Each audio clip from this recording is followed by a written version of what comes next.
Good day, my friends. Here I am back here in the back room at ZIMM'S Guitars in Mesa, Arizona, and we've got an old Fender to restring today. This thing is the Strat.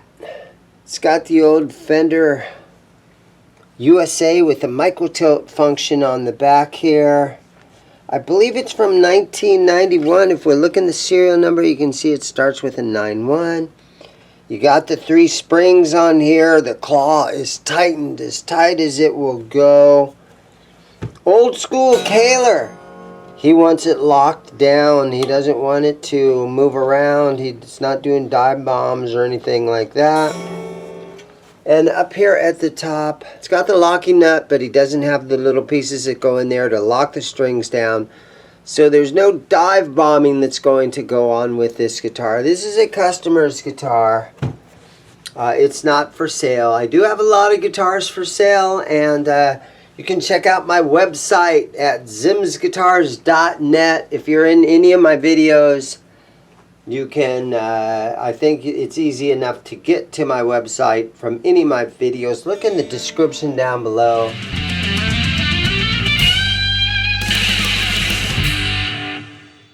Okay, so 3-way switch sounds good. So I think that's splitting the humbucker. There's a full humbucker. There you have single coil mode. Now we might be able to tap on this and actually hear that.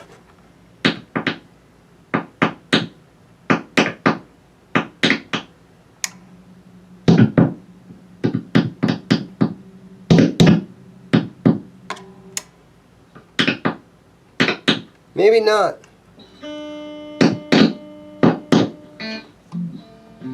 It's hard to know by tapping what's going on here. I see it's got a lace sensor in here.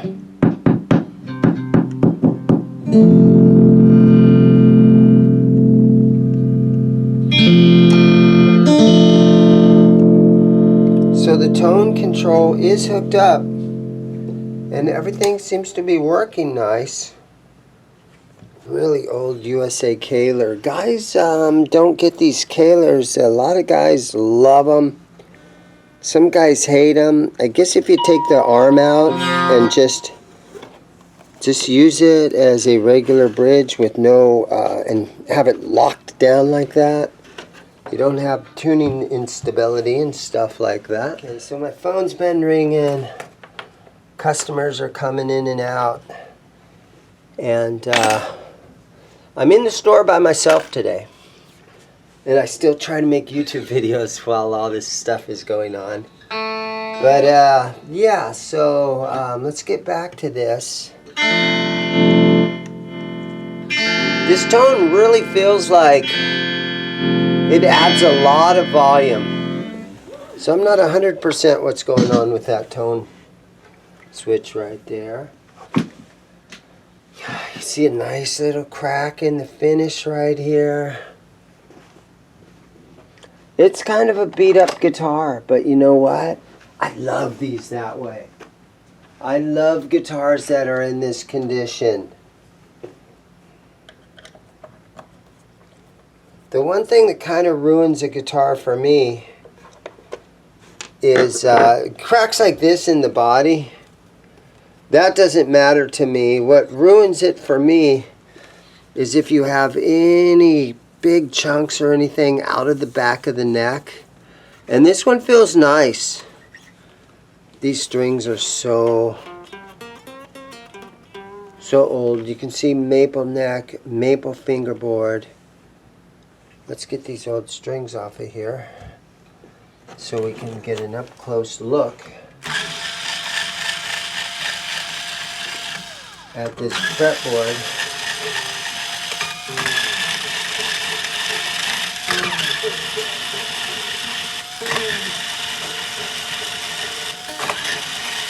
Okay, and then we got to figure out this Kaler, because I've done a lot of things with Kalers, but I am nowhere near a know-it-all when it comes to these bridges. And let's just see what happens here with this bridge. Let's figure this out. Does it take, is there a wrench that goes in the back? Let's see, you guys can help me out here.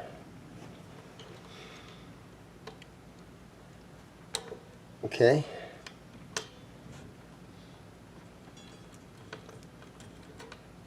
Just like that. Look how much room it has down there for that string to fall down in there. That's pretty cool. Now usually on the Floyd Rose stuff, I have this wrench right here that I use all the time from Klein Tools. That's too big. Yeah, but that's a lot of room. The string falls down in there, which I think is kind of a good idea. Sometimes on the Floyds, you know, you could argue that the string behind that block doesn't go down in there very far, and the string flies out. So if you had more room, like this Kaler does, you've got, what is that, 3/8 of an inch worth of string that it grabs onto. So in a way, this is a nice design. Man, I'm telling you, they have so many different designs of the Floyd Rose trim. So many different Kalers. And then when you start getting into all that Japanese licensed by Floyd and all that, the Japanese, all those old 80s and 90s guitars, so many different weird tremolo systems on all those things. And after a while, you see all of them. But honestly, I think this is the first one I've seen like this. So there's not a little block or anything that's going to fall out. So I don't think we need to worry about anything falling out of there. Okay.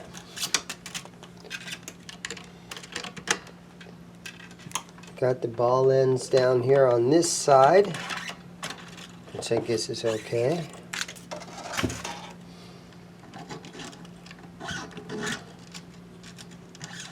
It's got a steel nut on here that says Kaler right on the top.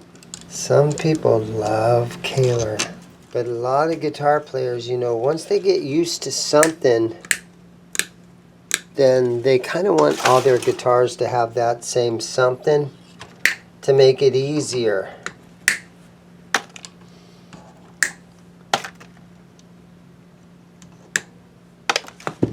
Guys over there, the engineers over in Japan, back in the 80s and the 90s, man, they came up with some crazy different type of guitar parts.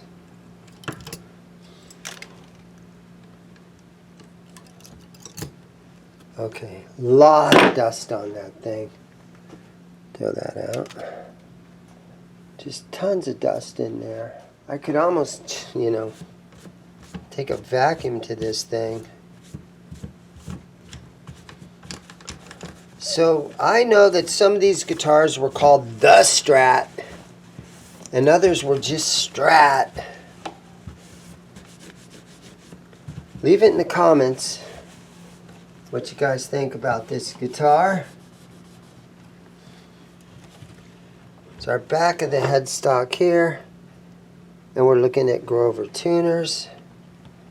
I see all the little plastic washers that are in here are still good.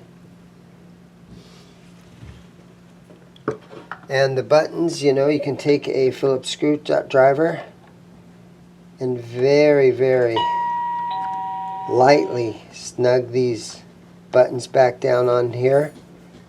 And I've said it 100 times, if you tighten too much, you're going to break that little plastic washer that's in there. So you just got to double check to make sure they're not real loose. We always have goodies in here. Alright, so let's just shine this up since we're down here. So this is just a basic restring for a customer of mine. But I pretty much try to do all this kind of stuff on even basic restrings. If it just takes me a minute or two to really shine something up, I'm up for it. Okay, so I've got my 10mm open-ended wrench that I have used for years to snug these tuners up. And it seems to work good for me. One thing that I have that I do on a lot of guitars, and I know this is a customer's guitar, but I have this heavy-duty medium point commercial grade marking pen in black. And this isn't my guitar, and I really probably shouldn't even touch this thing. But you can get one of these and touch up the black like that. And just to really make it look nice. I don't know if I should be doing this on a customer's guitar, but it's really kind of a nice way to sort of fix up some little chips and dents. But I'm not going to spend too much time doing that because, again, this isn't my guitar.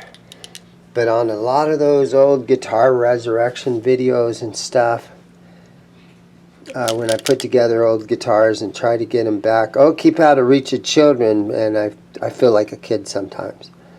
I got this at the automotive paint store. I have a white one, a red one, and the black one. I don't think I've ever used the red one. So because this is a maple board, I think we can clean this with a little bit of simple green. I'm going to just spray it on a rag. And let's see if we can just get some of the dirt off of this thing. Now I think this guitar has just been laying around a lot. And if you look at these frets right in this neighborhood, where all the cowboy chords are, is really the easiest place to look if the guitar has been played a lot. I see a little tiny fret wear right there on the second, under the G string and the B string on the second fret. And I see a little bit right there on the third fret. But everything else, all the rest of these frets seem to be unplayed, so to speak. I don't see any little dents or divots or anything. Alright, so I take my fret guard, and I always take a little bit of some 1000 grit sandpaper, and we can fold this over a little bit like this, and go ahead and hit these frets kind of real lightly. And this will kind of get the dirt and a little bit of corrosion and a few things off these frets. Gotta get over here to my skinnier guard. Okay. So that procedure right there, it just kind of makes the frets shine up nicely.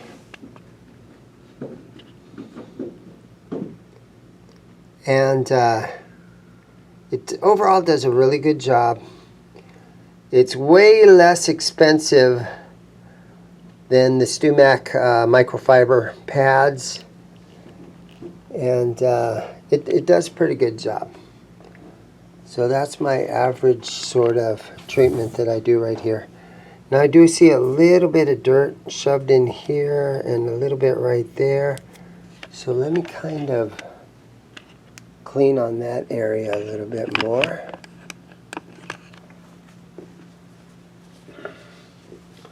And this time I can use some of this Dunlap 65. It says to spray on a rag.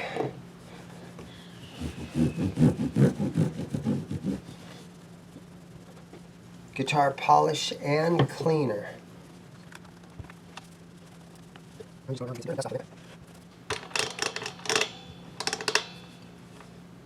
This is one of those unique American-made Strats.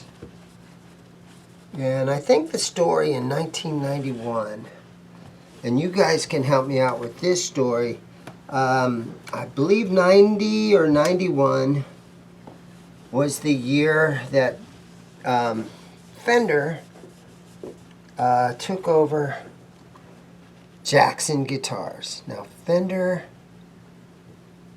makes Jacksons. Gibson has the Kramers now. But I think 90 or 91 was the year that they started manufacturing and distributing Jackson guitars. Let me know if that's correct in the comments. And so this was a Super Strat right here. But because they started making Jacksons, they only did this model for like 1 year or 2 years or something. Leave me some comments if that's accurate or if you guys know anything, because a lot of guys read my comments, and if you add something informative to the comments, then it makes for some good reading for a lot of you guys that have the guitar passion and you want to just learn about these things. In case you see one at a pawn shop or something somewhere, you'll know what it is.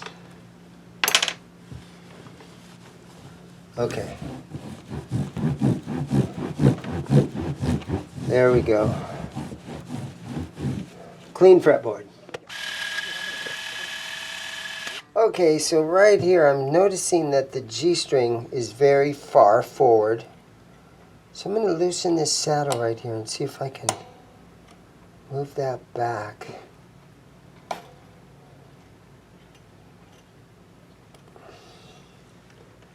And I think the guitar will sound a little bit more intonated properly having that saddle moved backwards.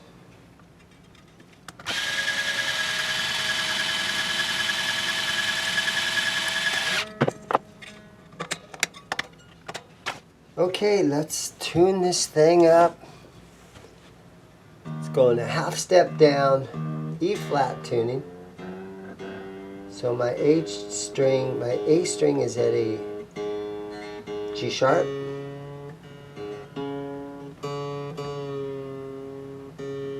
D string's at C sharp. G string is at F sharp.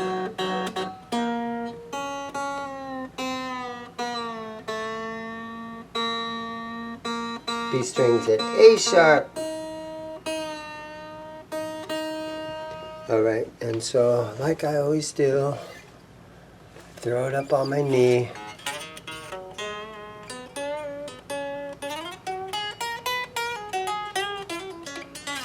Wow.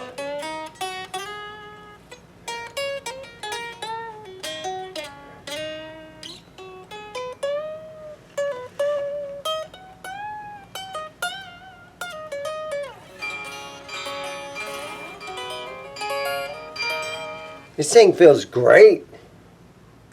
Let's put our notched straight edge on it.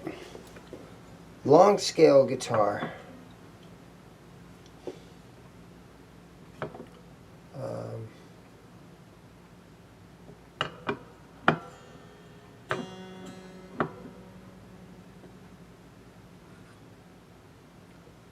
It's not really fitting in there very well.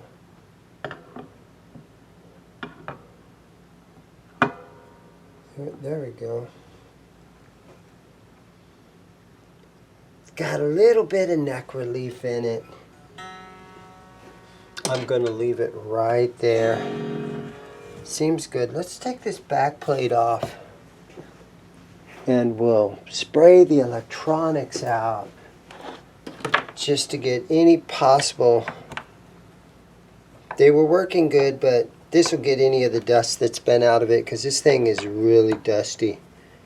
And we can spray it so we can get some of the dust out.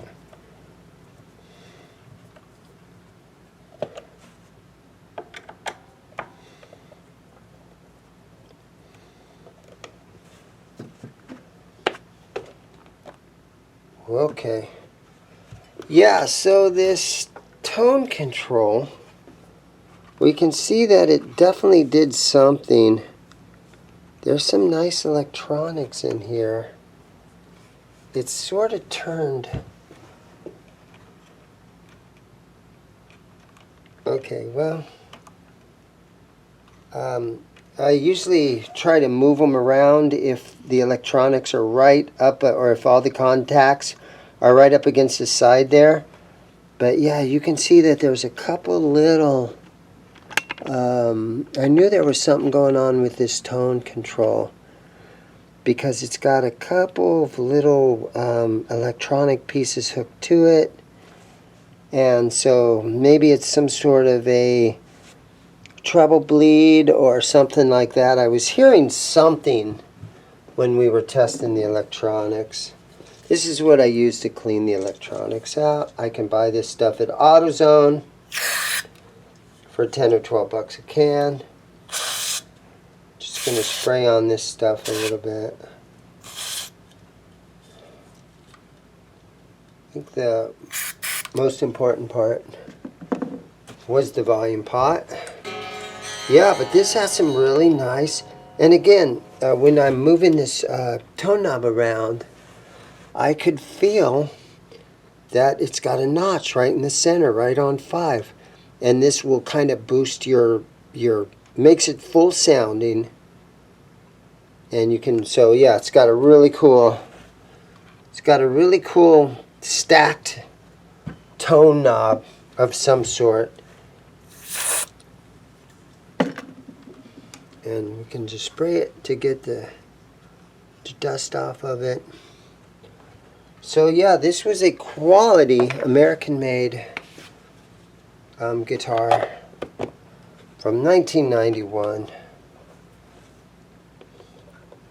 Let me put this back plate back on and check the tuning, and I'll play it. All right, here we go. We've got it tuned up. It's a half step down. Put your earplugs in, everybody. Here we go.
Sounds pretty good. It's a Restring, a 1991 Fender USA Strat.